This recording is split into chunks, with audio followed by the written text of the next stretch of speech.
Est-ce que vous vous souvenez de ce mec en 2015 qui s'appelle Anatoly Bruchkov, qui est un chercheur? Il s'était tout simplement injecté une bactérie préhistorique qu'il avait trouvée dans le permafrost, en fait plus précisément dans le pergélisol. Eh bien ce sol il contient des choses dont des virus et des bactéries surgelées depuis des millions d'années. Anatoly Bruchkov, après s'être inoculé cette bactérie préhistorique, a ensuite développé des capacités à jeter des toiles d'araignée avec son poignet. Ça c'est la version qu'on aurait aimé tous entendre, mais réellement lui après ça il affirmait qu'il ne tombait plus malade et qu'il était beaucoup plus performant au travail. L'Académie russe en 2012, avec le niveau de confiance qu'on peut lui accorder, elle va affirmer que cette bactérie, elle ralentirait le vieillissement, pouvant amener un humain à 140 ans sans problème. Alors le problème, même si c'est vrai, c'est que la majorité des micro-organismes surgelés, tels des lasagnes Picard dans le permafrost, elles ne feront pas passer Jeanne Calment pour une jeunette, elles sont surtout potentiellement extrêmement dangereuses pour la vie humaine. Comme vous le savez, la planète, elle se réchauffe à une vitesse alarmante, sauf 2-3 personnes qui pensent que c'est pas vrai, hein, évidemment, et chaque année, il y a des milliards et des milliards de micro-organismes qui sont libérés dans la nature, micro-organismes qui étaient surgelés depuis des millions d'années. Ce chiffre incroyable, il dépasse l'entendement. Et parmi ces micro-organismes se cachent des pathogènes potentiellement capables de nous infecter et de nous tuer. Et justement, ici, c'est tout le sujet de cette vidéo, c'est ce qu'on va voir aujourd'hui. Comment cette libération invisible, elle peut réduire à néant l'humanité. Le permafrost est une couche de gel permanente qui a commencé à se former à la fonte glaciaire il y a 8000 ou 12 000 ans. Ce sol, il reste gelé en permanence pendant au moins 2 ans. Il représente 20% de la surface terrestre de la planète, donc c'est assez énorme. Ce fameux permafrost, il est recouvert par une couche de terre qu'on appelle couche active, qui dégèle en été et permet ainsi le développement de la végétation. On va le retrouver principalement dans les régions polaires comme l'Arctique et l'Antarctique, ainsi que dans les hautes montagnes. Cette couche de glace peut aussi cacher et préserver des restes d'animaux ou encore des cadavres. Comme on l'a vu pas mal de fois, on retrouve souvent des mammouths entiers à l'intérieur, carrément avec de la chair parfois. D'ailleurs, on va peut-être essayer d'en cloner un dans pas longtemps. Pas vraiment le cloner, mais en reproduire un. Bref, là n'est pas la question. Donc le réchauffement climatique, il est la cause principale de la fonte de ce fameux permafrost, et cette hausse des températures, elle va provoquer ce qu'on appelle une boucle de rétroaction. C'est un processus où une action provoque une réaction qui à son tour influe sur l'action initiale, plus communément appelé le cercle vicieux. Et donc comme ça, il existe 2 types principaux de boucles de rétroaction. Donc la boucle de rétroaction positive, elle va fonctionner comme un cercle vicieux. Par exemple, la fonte des glaces due au réchauffement climatique va libérer des gaz à effet de serre, ce qui va réchauffer encore plus la planète et ce qui va faire fondre davantage de glace. Le cercle vicieux est bouclé. Si je peux me permettre, c'est un petit peu comme quand vous dormez trop, eh bien vous êtes encore plus fatigué alors que vous avez bien dormi. Ça n'a pas de sens. Plus vous dormez, plus vous êtes fatigué. Cercle vicieux. Les chômeurs, ça vous connaissez. Les youtubeurs aussi. Bon. Et à l'inverse, vous avez la boucle de rétroaction négative qui agit comme un frein. Par exemple, une hausse de température va entraîner une augmentation de l'évaporation de l'eau, ce qui va former des nuages qui vont réfléchir la lumière du soleil, et ces nuages vont refroidir la Terre, réduisant ainsi la température. Comme on l'a vu au début de la vidéo, au-delà de l'effet climatique, ce sol qui est gelé, il renferme plein de vie, mais c'est de la vie qui date de millions d'années, ou même un peu moins, mais qui est extrêmement dangereuse. Il y a des chercheurs récemment qui ont révélé une grande variété de nouveaux virus et micro-organismes qui viennent de là, justement. Alors est-ce qu'on est à l'aube d'une nouvelle vague d'épidémies absolument incroyable? C'est très probable.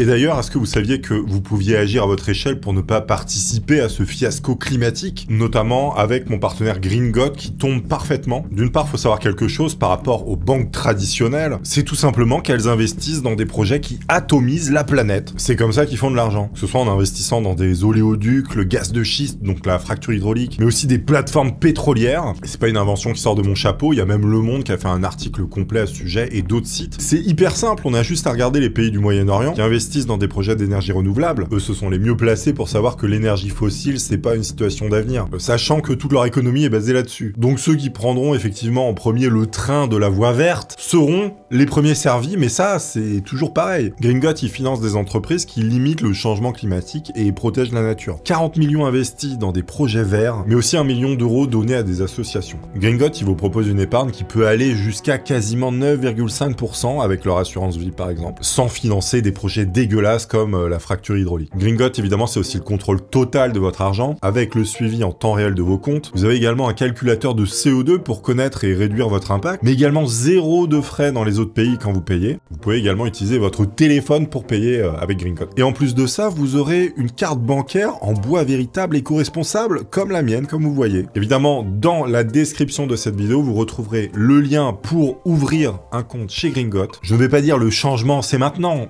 Je n'aime pas cette phrase. Dans tous les cas, c'est déjà un premier pas vers la réduction de notre impact qu'on a sur le climat. Merci à tous, merci Gringot.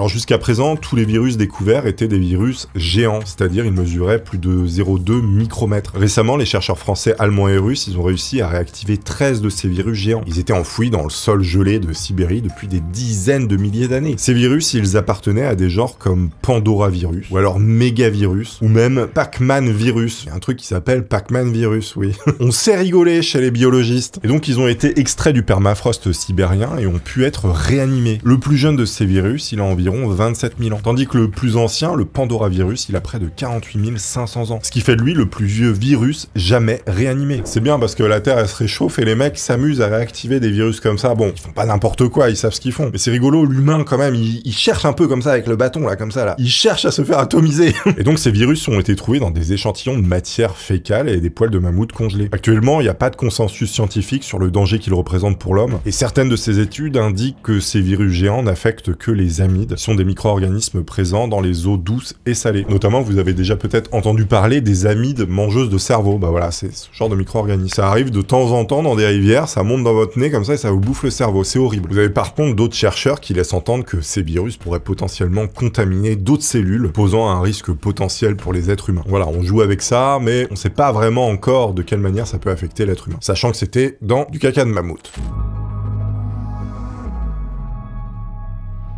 Un autre souci est que le dégel du permafrost, il pourrait révéler des corps de personnes mortes depuis des dizaines, voire des centaines d'années, notamment à cause de maladies comme la fièvre jaune, et donc ça donnerait une chance aux pathogènes responsables de ces maladies de réapparaître. Les épidémies, elles sont fréquentes dans l'histoire et elles déciment souvent la population, comme par exemple la peste ou la fièvre jaune, et celles qui sont les plus inquiétantes pour les scientifiques sont paradoxalement liées à la variole, la seule maladie humaine qui a été éradiquée grâce à la vaccination. Si le virus de la variole revenait, notamment dans les régions isolées, ça pourrait causer une véritable catastrophe sanitaire mondiale. En Sibérie, vous avez des traces de variole datant de 300 ans qui ont été découvertes dans des corps enterrés. Vous avez plein de tombes qui sont comme ça des bombes à retardement de virus. Les premiers signes de variole, ils incluent une forte fièvre, des maux de tête, des douleurs corporelles et une fatigue intense. Alors, par la suite, vous avez des trucs dégueulasses qui vont apparaître, comme des pustules géantes remplies de liquide. J'espère que vous ne mangez pas. Et ça finit par former des croûtes géantes. La variole, elle peut également provoquer des complications extrêmement sévères, comme des infections secondaires et des défaillances d'organes. Donc quand vous arrivez à un stade où vous avez une défaillance multiviscérale, comme on dit, c'est la mort. C'est souvent le stade final des maladies comme ça, un peu horrible. Heureusement pour nous, encore, ces traces ne sont que des fragments génétiques, c'est-à-dire des morceaux d'ADN du virus trop dégradés pour être infectieux. Faut savoir que le virus de la variole, il peut survivre congelé à moins 20 degrés, mais seulement quelques décennies. Après, il finit par se dégrader, heureusement. Sauf qu'évidemment, il y a toujours des exceptions, il y a toujours un ou deux virus qui mutent et qui peuvent survivre à d'autres choses, à d'autres températures. Donc il faut jamais prendre les choses pour acquises. La grippe espagnole, elle soulève aussi des interrogations parce que ces dernières années, il y a des scientifiques qui ont déterré des corps de personnes mortes lors de cette épidémie, enterrés dans le permafrost d'Alaska et au Svalbard en Norvège, dont je vous parlerai plus tard dans cette vidéo. Vous allez voir, c'est incroyable. Bien qu'ils aient pu séquencer le génome du virus, ils n'ont pas réussi à le faire revivre en laboratoire à partir des tissus. À noter que les virus de la grippe, ils peuvent rester viables dans un congélateur environ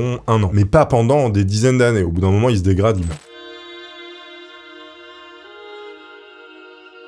Batagaïka, ou la bouche des enfers, c'est un cratère qui est situé en Sibérie orientale, et porte pas son nom pour rien. Ce cratère, il mesure plus de 1 km de diamètre et 80 mètres de profondeur. Ce gouffre monstrueux, qui équivaut à 145 terrains de football, préoccupe les scientifiques qui voient son agrandissement continu. Contrairement à ce que le terme cratère pourrait laisser penser, ce gouffre, il n'est pas du tout dû à un impact. Il s'est formé à cause de la déforestation dans les années 40, entraînant une érosion du sol et accélérant la fonte du permafrost. Ce phénomène, il n'est pas unique à cette région de Sibérie, parce que vous avez d'autres dépressions, bien que plus petites, qui sont également apparues ailleurs. Donc, ces énormes trous que vous pouvez voir à l'instant, qui ont fait très peur à un moment donné. Il y a une période où on en a découvert plein comme ça, on se demandait pourquoi il y avait des trous partout. Mais ce cratère-là, précisément, la bouche des enfers, le cratère de Batagaïka, il va présenter un intérêt scientifique particulier. Le site, il est devenu l'un des plus importants au monde pour étudier le permafrost, et notamment des milliers d'années d'histoire. En 2009, vous avez une carcasse de cheval vieille d'environ 4400 ans, et une carcasse momifiée d'un jeune bison qui ont été découverts, s'ajoutant à d'autres restes de mammouths et de rennes déjà identifiés sur place. Cet endroit, il est assez incroyable parce qu'on trouve beaucoup de choses, et pas que des trucs bien. Il y a une expédition récente qui a révélé des découvertes encore plus remarquables. Vous avez des Britanniques qui ont trouvé une couche géologique extrêmement ancienne et ont récolté des échantillons de sol, mais aussi de végétaux. Et les analyses ont trouvé que ces dernières auraient environ 200 000 ans. Ça pourrait permettre de déterminer les types de forêts et de sols qui prédominaient à cette époque. Et au cours des 200 000 dernières années, il faut savoir que le climat terrestre, il a alterné entre des périodes interglaciaires chaudes et des périodes glaciaires froides. L'histoire climatique de la Sibérie, Sibérie, elle reste relativement méconnue, d'où l'intérêt de ce cratère absolument incroyable. L'analyse des images satellites, elle montre que le cratère, il va continuer probablement à grandir, avant de se stabiliser sous une forme irrégulière avec des crêtes sablonneuses et des dépressions. Il y a des habitants qui estiment que le cratère, il s'élargit d'environ 20 ou 30 mètres à certains endroits et durant les dernières années. Les gens sur place, eux, ils peuvent constater directement à l'œil nu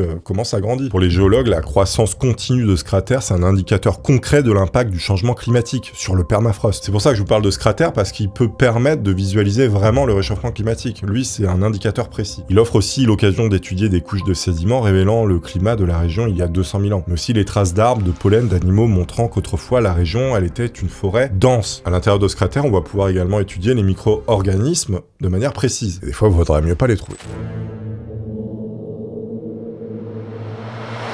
Après le prélèvement d'échantillons de glace sur plus de 21 glaciers, les chercheurs chinois ont découvert l'existence de 986 espèces de microbes, bactéries et virus piégés dans les glaciers du plateau tibétain depuis plusieurs milliers d'années. Évidemment, face à ces découvertes complètement incroyables, les chercheurs, ils ont peur qu'il y ait des nouvelles épidémies qui apparaissent. Les chercheurs, ils ont également identifié plus de 20 000 facteurs potentiellement virulents, molécules permettant à ces micro-organismes d'échapper au système immunitaire, mais aussi de désactiver ou de détourner les nutriments de l'hôte infecté. Ils auraient des capacités comme ça incroyables et voilà, on est en train de les libérer à cause du réchauffement. Sauf que près de la moitié de ces facteurs sont aujourd'hui inconnus et donc également le caractère dangereux de ces molécules. Le plateau tibétain avec ses 46 000 glaciers est la plus grande réserve de glace du monde. Ces glaciers contiennent une quantité de vie et autres virus et bactéries et possèdent également des algues ou encore des champignons qui jouent un rôle crucial dans l'écologie des glaciers. Là-dedans, il y en a qui sont en vie, mais il y en a qui sont aussi surgelés depuis des millions d'années qu'on connaît pas du tout. Vous avez une équipe de scientifiques chinois qui a découvert près de 1000 espèces différentes de microbes dans des conditions extrêmes, notamment des températures glaciales ou avec des hautes radiations solaires, et avec presque aucune source de nourriture. Et tout ça arrive à survivre. Et ces micro-organismes, ils peuvent se congeler et se décongeler selon les températures, sans mourir. Vous avez des chercheurs qui travaillent sur un projet qui est appelé Catalogue des génomes et gènes des glaciers tibétains, ou alors le TG2G. Tout ça pour identifier de nouveaux organismes au fur et à mesure des découvertes. À noter que actuellement, vous avez 80% des glaciers tibétains qui sont en train de se transformer en eau liquide. Je sais pas si vous vous rendez compte du truc. C'est-à-dire que ça va relâcher dans la nature des bestioles qui ont des millions d'années, qui étaient pas là et qui vont interagir avec notre système, qui n'a plus rien à voir avec ce qui était à l'époque. Le plateau tibétain, il couvre environ 2,5 millions de kilomètres carrés et c'est une source vitale d'eau pour les villes asiatiques environnantes. Notamment, il fournit l'eau du Gange. Déjà que le Gange, il est pas très bien respecté. Là, les mecs vont se purifier dans des virus qui ont des millions d'années. Bon, les Indiens, ils sont vraiment mal lotis. Il est même surnommé le château d'eau de l'Asie et il se réchauffe 3 fois plus vite que la moyenne mondiale. En 2021, il y a des scientifiques chinois qui ont découvert 33 virus, dont 28 inconnus piégés dans le glacier Gulya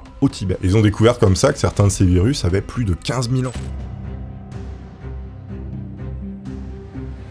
On est en 2016 en Sibérie et il y a un virus de l'anthrax qui était congelé depuis plus de 75 ans qui a été réactivé. Mais pas réactivé par l'homme, il a été réactivé par le réchauffement climatique. L'anthrax ou maladie du charbon, c'est une infection extrêmement grave qui est causée par la bactérie Bacillus anthracis et elle peut se présenter sous différentes formes: cutanée, inhalée, gastro-intestinale ou par injection. Celle qui atteint la peau est la forme la plus courante et elle provoque des lésions noires et enflées sur la peau. L'anthrax inhalée, c'est la plus dangereuse. Elle va commencer par des symptômes pseudo-grippaux. Elle peut rapidement entraîner une détresse respiratoire mortelle. L'anthrax gastro-intestinale, elle survient après l'ingestion de spores et elle va causer des symptômes digestifs absolument gravissimes. Et donc cet événement va causer la mort de 2300 rennes. Cet anthrax qui a été libéré à cause du réchauffement climatique. Donc c'est pas rien. C'est la preuve qu'il se passe vraiment quelque chose de grave. Mais il y a également plusieurs éleveurs nomades qui vont mourir à cause de ça. Et il y a même un enfant. Ce drame, il est survenu dans la région de Yamalo-Neneti. Il était en fait la conséquence d'une épidémie d'anthrax qui avait débuté en 41. Et cet anthrax était en dormance dans le sol congelé. Et à cause du réchauffement, bien, tout ça est réapparu et ça a tué des gens. Donc c'est actuel. C'est pas de la science-fiction ou un truc dans l'avenir, c'est-à-dire que ça arrive aujourd'hui. En juillet 2023, il y a une autre équipe de scientifiques qui a réussi à réanimer un ver rond du pergérisol sibérien, vieux de 46 000 ans. Et tout ça en le réhydratant. Un ver, donc c'est pas un micro-organisme, c'est un ver. Bon, c'est un petit ver. Donc c'est des organismes comme ça, qui sont pas des virus ou des microbes, mais carrément des gros organismes qui peuvent se mettre en ce qu'on appelle une cryptobiose, notamment comme le tardigrade, vous savez. Donc ils se déshydratent complètement et ils arrivent à survivre comme ça pendant des milliers d'années. Il doit y avoir des sacrés parasites qui dorment là-dedans, je vous le dis.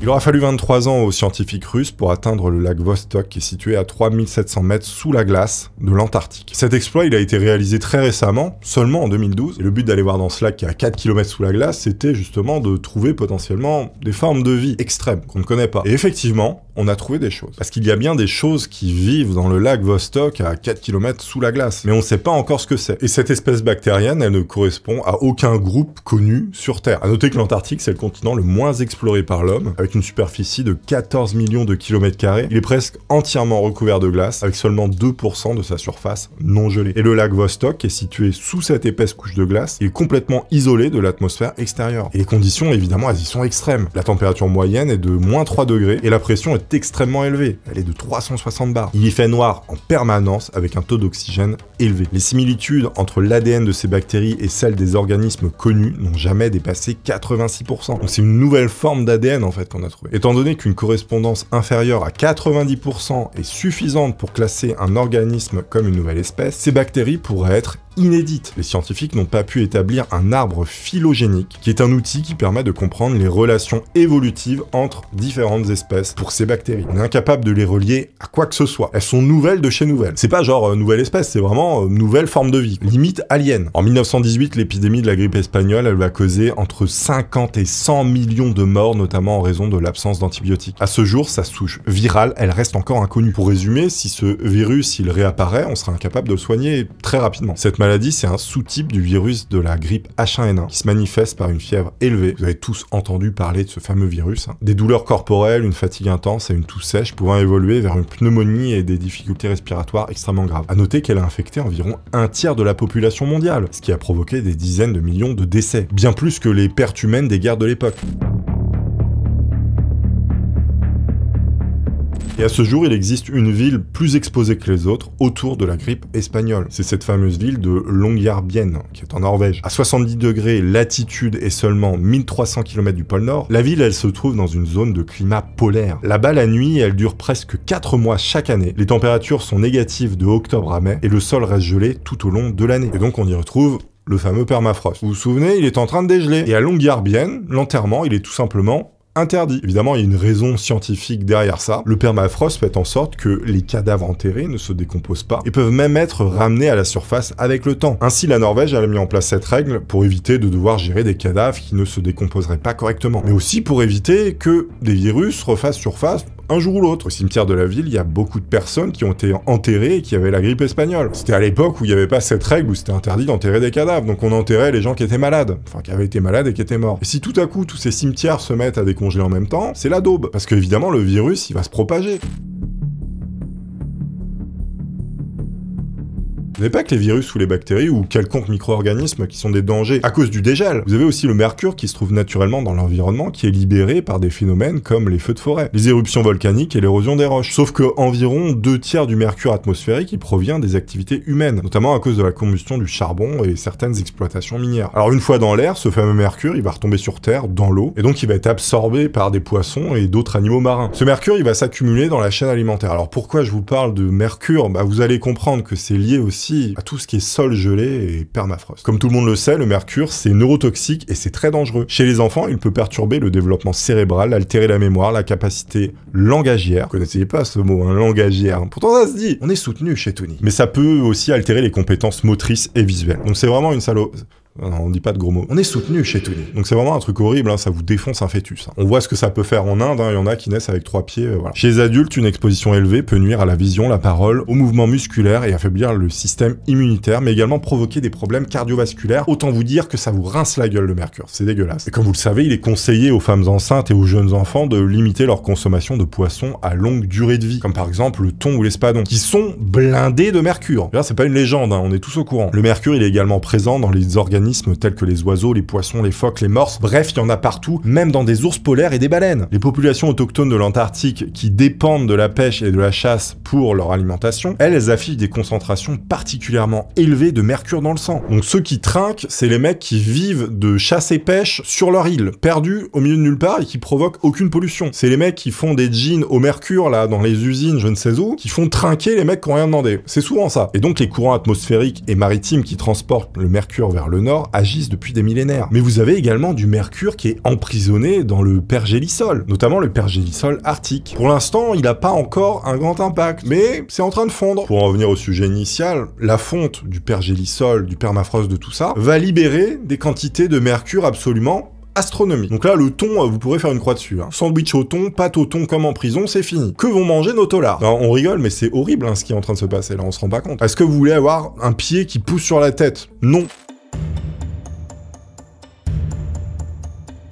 Les micro-organismes les plus dangereux et les plus complexes, ils vont nécessiter une analyse dans des environnements hautement sécurisés, comme on a pu en entendre parler, ces fameux laboratoires de niveau 4 ou P4. La création des laboratoires P4, elle remonte à l'incident de Marburg en Allemagne en 67. Cet accident est survenu à l'usine de Behring, où vous avez des chercheurs qui travaillaient sur la production de vaccins à partir de cellules rénales de singes en provenance d'Afrique. Et vous avez une fuite qui a contaminé 31 chercheurs, dont 7 sont décédés à cause d'un nouveau virus transmis par les singes. Virus qui est désormais connu sous le nom de Marburg. Ce pathogène à fièvre hémorragique extrêmement dangereux a exposé l'urgence de renforcer les mesures de sécurité dans la recherche sur les agents pathogènes pour prévenir sur les graves conséquences que ça pourrait avoir sur la santé humaine, évidemment. Et à cause de ça, on a créé les laboratoires P4. C'est grâce à des singes. Enfin, à cause. Ou grâce. Ça dépend. Donc la classification P4 ou pathogène de classe 4, elle désigne le niveau de sécurité le plus élevé pour des agents biologiques très dangereux. Ça signifie qu'il faut prendre des précautions extrêmement strictes lorsqu'on travaille avec ces pathogènes. Généralement, il n'y a aucun vaccin pour ce genre de bactéries, virus étudiés, et c'est tout le but en fait de ces laboratoires, c'est de trouver éventuellement comment on peut développer des contre-mesures. Dans ces catégories de pathogènes étudiés, dans ces P4, on trouve des fièvres hémorragiques qui sont absolument horribles, comme par exemple avec Ebola ou le virus de Lassa, et souvent des virus qui sont transmissibles par voie respiratoire, par exemple comme la variole. Avant ça, vous avez des laboratoires de niveau 1 qui est le niveau le plus bas, qui exige simplement de se laver les mains et de porter un équipement de protection de base. Ensuite, vous avez les laboratoires de niveau 2 qui sont relativement courants et souvent accessibles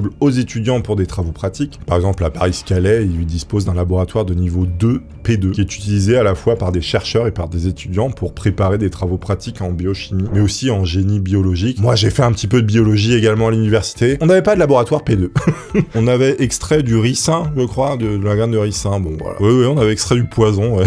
Clairement. Ce prof, il nous avait donné ce TP. Alors, je sais pas si c'est un truc qu'ils ont fait depuis longtemps, mais parce qu'à l'époque, il y avait, comment ça s'appelle, la série? I am the one who knocks. Breaking Bad. Et je crois que ça buzzait, et du coup, il s'est dit, tiens, si je fais ça, ça va les intéresser. Peut-être. En tout cas, on a extrait du ricin. Je sais extraire du ricin. Attention, les gars. On va pas donner de recettes. À noter que dans les P4, vous avez carrément des douches de décontamination au phénol. Évidemment, tous les déchets qui sortent de là-bas sont complètement nettoyés avec des systèmes complètement incroyables de désinfection. Et le personnel, il est soumis à un entraînement intensif et doit respecter des processus extrêmement rigoureux. À noter qu'en France, il y a actuellement 3 laboratoires P4, dont un dans l'Essonne, qui est associé à des installations militaires, et également un autre qui est à Lyon. À noter que ces laboratoires sont situés dans des zones spécialement protégées, loin de zones densément peuplées pour éliminer les risques d'incidents majeurs. Et également sur des terrains à faible risque sismique. La question qu'on peut se poser, c'est pourquoi réanimer des virus zombies? Parce que ça peut éradiquer la population mondiale, évidemment. Comme vous l'aurez peut-être compris, c'est nécessaire pour développer des vaccins et des antibiotiques capables de les combattre. Même si cette approche, elle comporte de grands risques, mais bon, on n'a que ça pour contre-attaquer si jamais il y a tout qui dégèle et qu'on se fait atomiser par des virus. Donc faut bien prendre de l'avance. Vous savez, c'est un petit peu comme les hackers. Les hackers, ils ont toujours un temps d'avance sur l'État, voilà, qui essaye de les contre-attaquer, ou les entreprises privées. Mais c'est un jeu de chat et de souris, donc il faut prendre des risques, malheureusement, pour se défendre. Alors en plus du danger de réanimer des virus, il y a également un risque de contamination lors des expéditions. Certains spécialistes y recommandent donc des méthodes moins invasives, comme par exemple surveiller la population inuit pour détecter des maladies potentielles. Donc il y a des chercheurs qui utilisent vraiment les inuits comme des indicateurs de nouvelles maladies qui vont réapparaître. C'est assez horrible, mais bon, c'est comme ça. En même temps, c'est leur mode de vie, donc autant en profiter.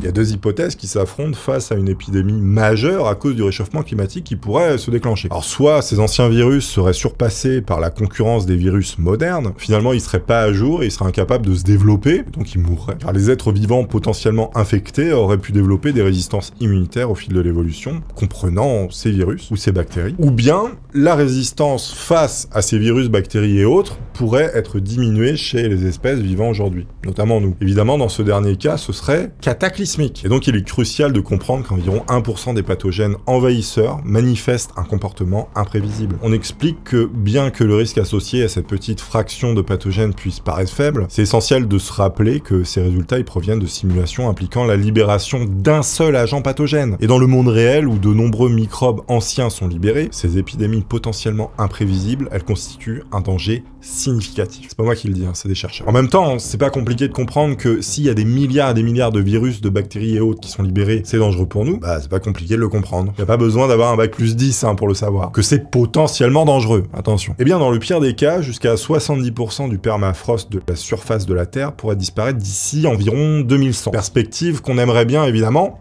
éviter. Même dans les scénarios les plus optimistes, où la fonte serait limitée à environ 30%, les conséquences, elles seraient aussi dévastatrices. 30% de milliards de virus et bactéries et autres, et de mercure, et autres, c'est pas bon. Si on arrive à enrayer le réchauffement climatique immédiatement, on pourrait quand même pas éviter des répercussions à long terme, parce que vous avez une partie significative du permafrost qui continuerait à fondre pendant des décennies à cause de l'inertie du système climatique. Donc même si aujourd'hui on arrive à complètement arrêter le truc, c'est comme un four à pizza par exemple. Vous avez de la brique réfractaire tout autour, vous le faites chauffer, vous arrêtez le feu, le four est encore chaud. Il va mettre des heures et des heures à refroidir. Après vous pourrez manger une bonne pizza. Bah là, vous pourrez manger un bon virus.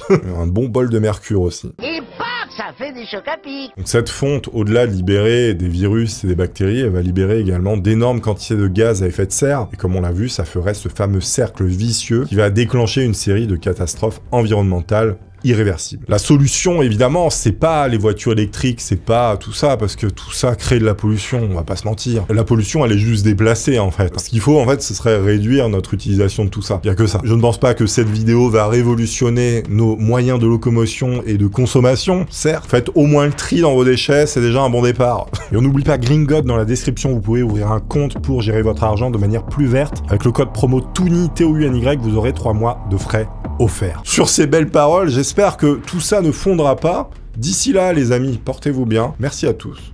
Bisous.